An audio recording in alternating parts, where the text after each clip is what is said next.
பட்டாசு கொளுத்தி பாட்சோறு உண்ண தயாராகுவதாகவும் 27, 28ஆம் தேதிகளில் ஜனாதிபதி அதனை அறிவிக்க உள்ளதாகவும் அறிய கிடைக்கின்றது.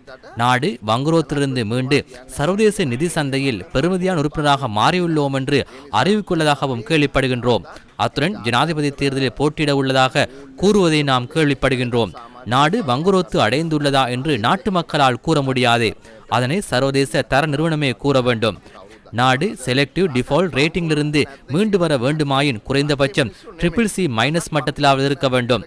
அனைத்து தரப்பினரும் இணக்கப்பாட்டுக்கு வந்தாலே அதனை செய்ய முடியும். தமது குறுகிய கால அரசியல் நோக்கத்துக்காக, அதாவது ஜனாதிபதி தேர்தலில் ரணில் விக்ரமசிங்க போட்டியிடுவதற்கான பின்புலத்தை ஏற்படுத்த எமது நாட்டு மக்களை பயன்படுத்த வேண்டாம் என்று கூறுகின்றோம்.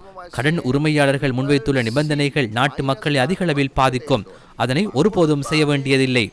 பொருளாதாரத்தை மீட்டெடுத்த நன்மை எவ்வாறு வெளிநாட்டு பிணைமுறி உரிமையாளர்களுக்கு செல்ல முடியும்? அது ஒருபோதும் இடம்பெற முடியாது. ජනාධිපති වරණය තියෙන දිනය මත නොවේ රටේ මිනිස්සුන්ට ඇත්ත වශයෙන්ම සාධාරණයක් සිද්ධ වෙන ලෙස